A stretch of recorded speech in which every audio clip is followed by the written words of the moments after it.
o egípcio e o escondeu na areia. Misericórdia. Queiram tornar os vossos assentos, por favor.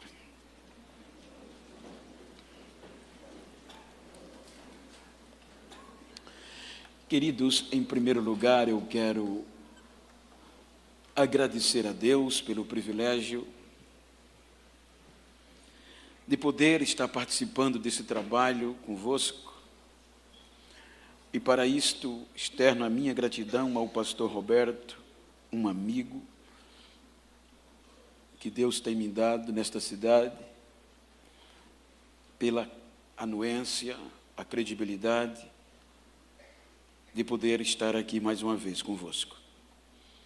Meu amigo, um filho, pastor Obadias, sua família, presbítero Giba, coordenadores da juventude, pastor Ramon, prazer vê-lo e muito obrigado.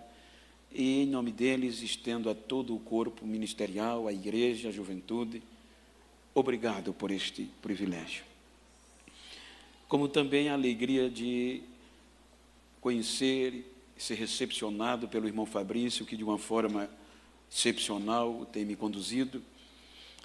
E para aumentar a minha alegria, estar com a dupla, pastor Peterson e pastor Mag, sua equipe.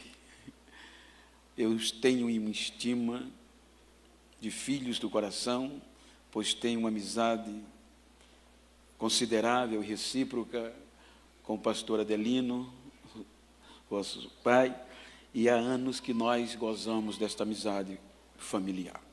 Muito bom ouvi-los e revê-los.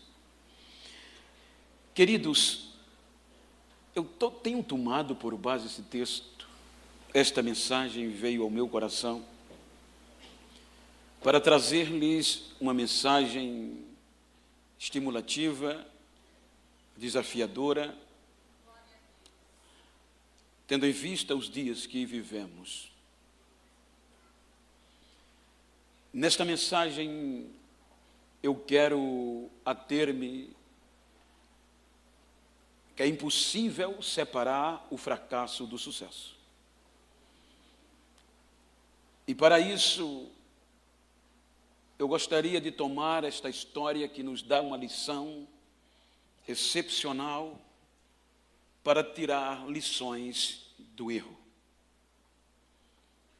Gostaria de falar-lhes sobre ancorados no deserto. Quando estava de joelho, meditando esta palavra, o Espírito Santo, que fala por nós, por sentimentos, me deu esta mensagem para transmitir esta noite para vocês, porque primeiro veio para mim. Quando nós analisamos o contexto, nós encontramos um projeto propositalmente levantado por Deus em um momento adverso da história dos filhos de Israel. Os irmãos hão de convir que o texto ele faz menção de um início que parecia ser tudo promissor. Nós sabemos a história dos filhos de Israel, nós sabemos biblicamente a sua origem, nós percebemos no contexto bíblico as adversidades enfrentadas, mas sobretudo aqui. A Bíblia mostra que das entranhas de Jacó, baseado na promessa que Deus fez a Abraão, surgem 70 almas. 70 almas que sobreviveram à fome causticante. E para ser fiel à promessa, Deus os envia para a mais importante nação daquela época, o Egito. Os irmãos observem que Deus já havia preparado o terreno, Deus já havia preparado todo o contexto para a sobrevivência do seu povo. Quando nós analisamos o contexto bíblico,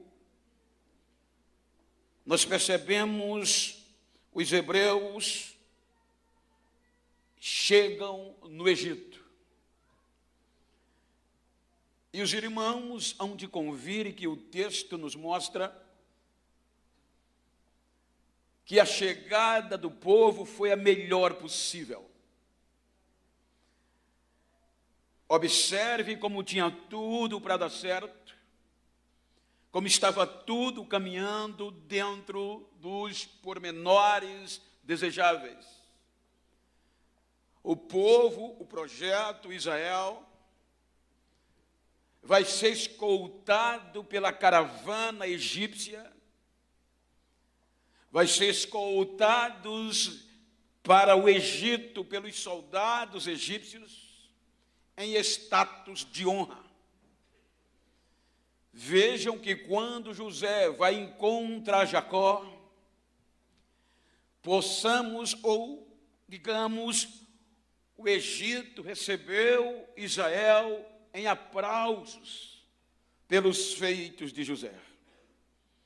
Depois de serem recebidos de forma excepcional, vão observarmos a sua estada no Egito.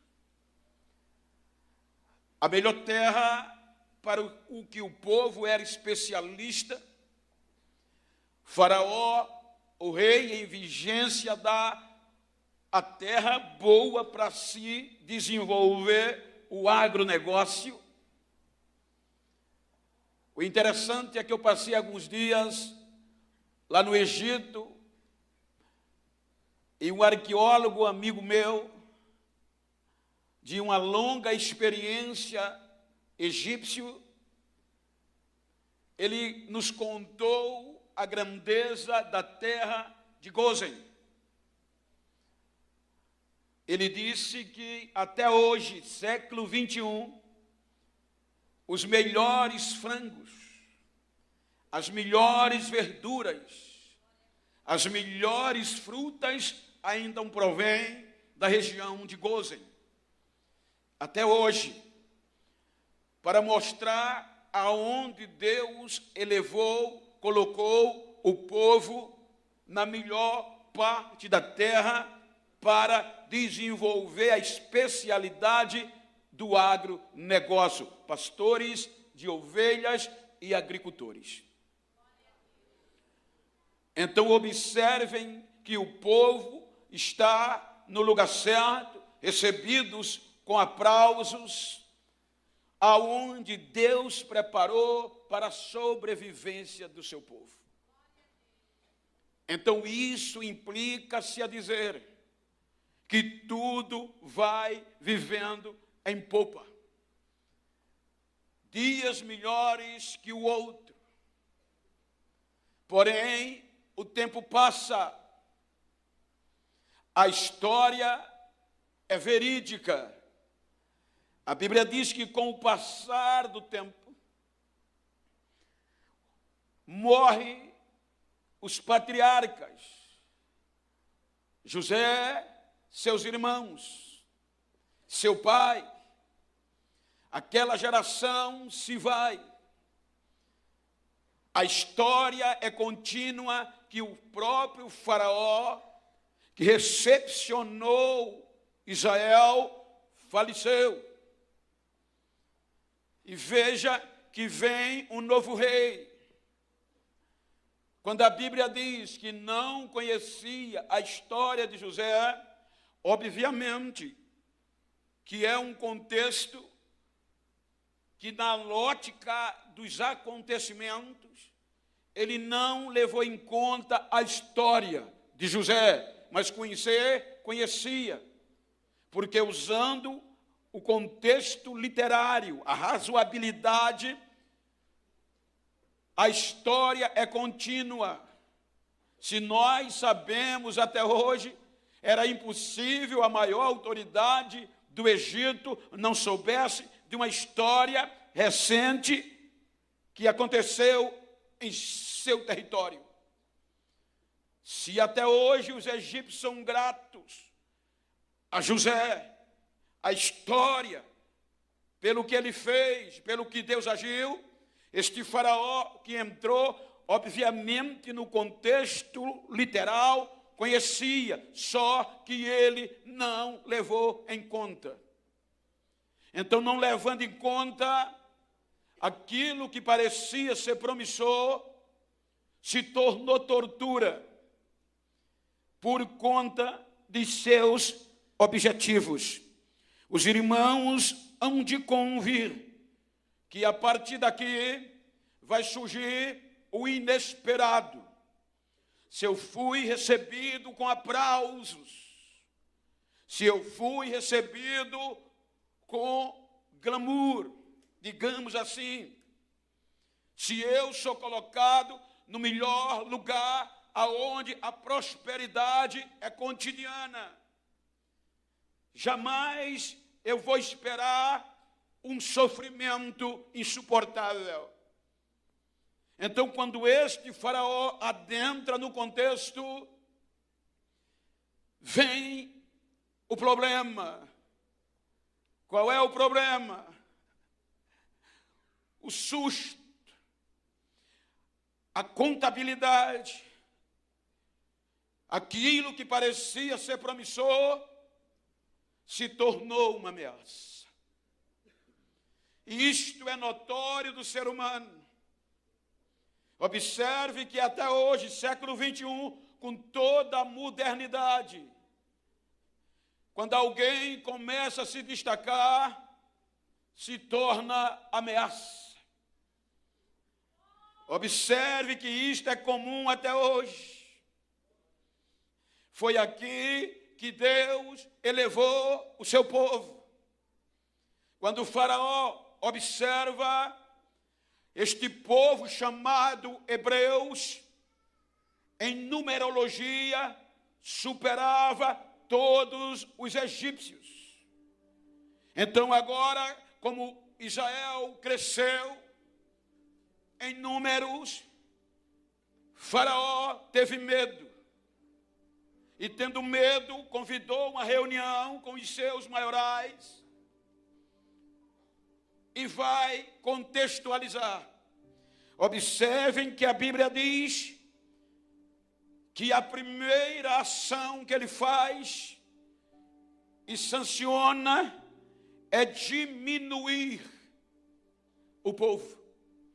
Porque ele cita, este povo é mais numeroso que nós.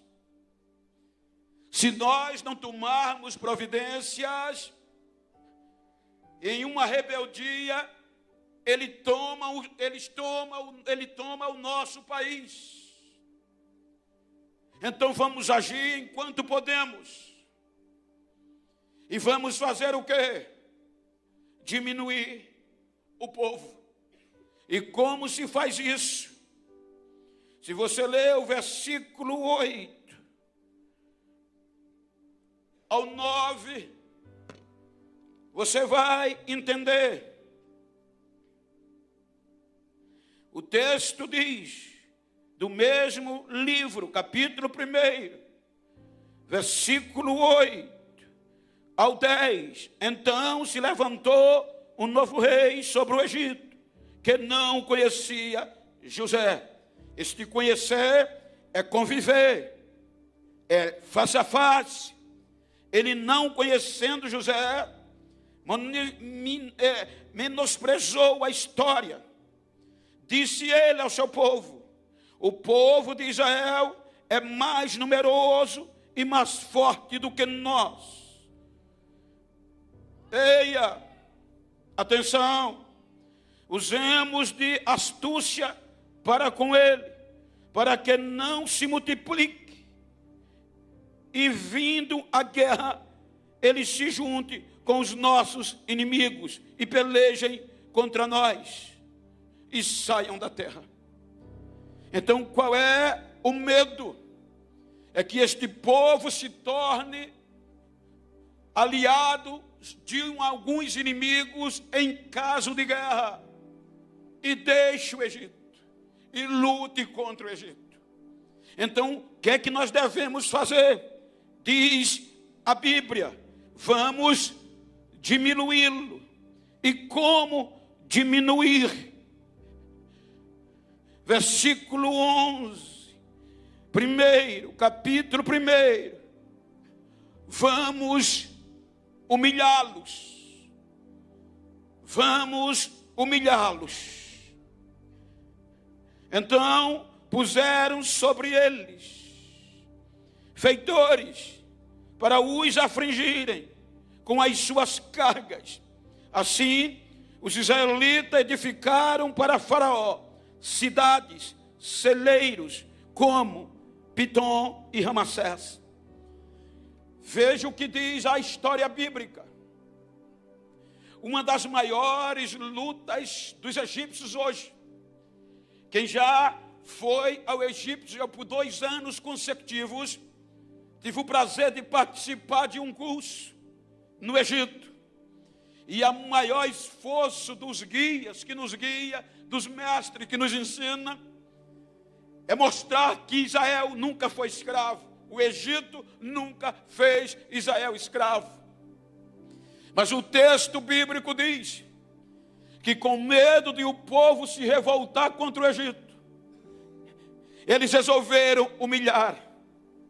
E humilhando, vai fazer o povo ralar. Aquele contexto produtivo, aquele contexto promissor, aquela vida de promessas de Deus, é interrompida. E agora se torna caos. Agora se torna difícil. Porque no contexto o povo vai se tornar escravos, vivendo para pagar impostos com o trabalho, os esforços insuportáveis, e a humilhação vem. Porém, a humilhação, diz a Bíblia, não fez o povo diminuir. A Bíblia diz que quanto mais o rei oprimia, mais o povo crescia. Quanto mais chicoteavam, quanto mais cobravam trabalhos forçados, o povo crescia. Isso implica dizer que as 2 primeiras medidas, diminuir, humilhar, não foram suficientes. Então se provoca um novo contexto. O povo está aumentando. A carga, o sofrimento, não diminuiu o povo. Pelo contrário. Diga para quem está ao seu lado: você está entendendo? Sofrimento, humilhação, não diminui o projeto de Deus. Porque se diminuísse, eu não estava aqui.